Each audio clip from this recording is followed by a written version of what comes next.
Well, hello, and thank you for joining us. My name is Michael Gauld, and I'm here on behalf of the Eminent Domain Practice Group at Carrington, Price and Gregg. And if you're here with us regarding this virtual town hall, then you're likely here because we've reached out to you or you've otherwise heard about or been contacted about the NC 107 improvements around Silva. If you live or work in this area, you know that this project is underway, that there is a road project happening to widen and improve this section of 107 based on efforts by the DOT to help improve congestion, to help improve safety, and to overall improve the traffic flow along this particular corridor. But if you're a landowner, if you're a residential or commercial landowner along this particular section, then you're likely having different problems and different levels of headaches than the general public would be, because as you can imagine, if you are a landowner along this stretch of the roadway, then the DOT will need to acquire some property from you, more than likely, in order to be able to widen, improve, and to build this new roadway that they are planning over the coming months and into the coming years. So you're here more than likely because you're one of those landowners. And based on our experience with current clients along this stretch, many of you have already likely been approached by either the DOT or a representative from the DOT, letting you know that you're impacted and letting you know that they're ready to begin the right-of-way acquisition process. So we've talked a little bit about the project and why it's necessary. Let's get into briefly what the eminent domain and what the right-of-way process looks like. There's this overarching right that the government has on a project like this that's known as the right to eminent domain, or to take property by the eminent domain theory. Essentially, eminent domain allows a government or a public entity to take private property for a public purpose.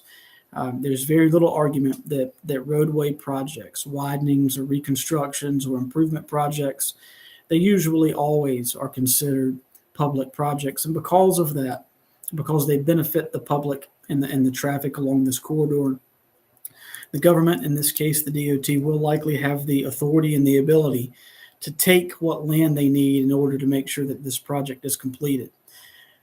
But importantly, that does not leave you as the landowner without rights.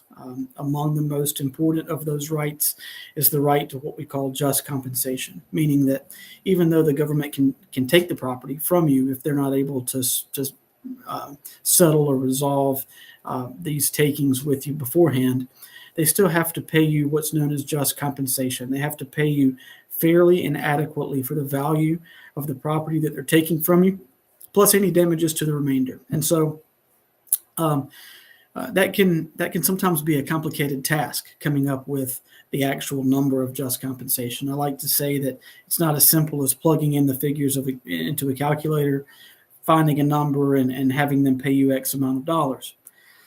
Instead, the way that the process normally works, and the way that it would likely work for you here, is that you're going to be approached by someone from the DOT or their third-party representative, and they're going to let you know that you're impacted by this project. And they're going to either give you an appraisal or an offer letter that shows that they believe that your property is worth X amount of dollars. Now, those appraisals may be complete. They may fully and adequately compensate you for what the DOT is seeking to take from you in this case, but more often than not, things are missing. And as a landowner, it's important to know that you only really have one shot at recouping just compensation and a taking for a project like this. As a landowner, this process can be overwhelming. When the folks reach out to you to make that initial contact, they're going to have appraisers and experts and right-of-way agents that handle eminent domain cases and work on eminent domain cases all day, every day. More often than not, you as a landowner, be that a commercial or a residential landowner, this might be the first time and will likely be the only time that you ever have to experience an eminent domain case. And so those initial contacts could be, again, overwhelming, concerning, worrisome, cause you extra headaches and extra stress that you don't need to be worried about. But because of that, you may miss things in their initial offer, and they may miss things in their initial offer. And this is your one time, your one bite at the apple to make sure that you're made whole through the eminent domain and just compensation process. And that's where we come in. As a law firm with a team dedicated to representing landowners in eminent domain matters, our team knows the process. We know the procedure. We know the terminology. We know the players. We know how to guide you and walk you through a true just compensation determining process to find out what your property is worth, the portion that they're taking, plus any damages, which is a wide encompassing term, something that encompasses lots of different areas of potential damage to your property over and above, so let's say, the dirt value that is taken in order to make sure that this road widening and road improvement project goes forward. We have folks on staff that are able to evaluate impacts, and we work closely with third-party experts who are able to evaluate impacts and help us to understand, help you understand, and most importantly, to help the DOT to understand exactly why they are impacting your property the way that they are. A couple of things that I like to touch on during these virtual town halls. Because of the nature of this forum, it's public. I can't really dive down into parcel level details regarding your individual properties here, obviously, with so many of you that are impacted. But I can offer to you this. We have a team standing by, and we love to have consultations with potential clients or landowners on projects like this to find out, number one, if you are impacted, and number two, if you are, how we may be able to help you moving forward. We're fortunate enough to have some software that we've developed at Carrington that lets us, in real time, while we're on the phone, pull up your property, see the plan sheets, see the impact. I can describe that to you. I can send you a screenshot of it so that you know exactly what the proposed impact to your property looks like. And during that initial consultation, we'll be able to guide you through what we sort of see the end use being and the ultimate goal for just compensation being, generically speaking. Those initial consultations are always free. They're no obligation. Call us, talk to us. If you're not impacted, that's great news for you. If you are, at least you'll have some more detailed information and advice from us moving forward. The second thing that I like to advise potential clients on cases like this is regarding attorney's fees.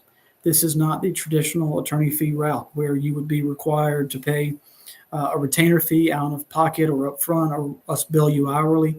We don't do any of that in eminent domain cases. Instead, we work on what is known as a contingency fee basis, meaning that our fee is simply a percentage of the amount of just compensation that we're able to recover for you in this case, payable at the conclusion of the case.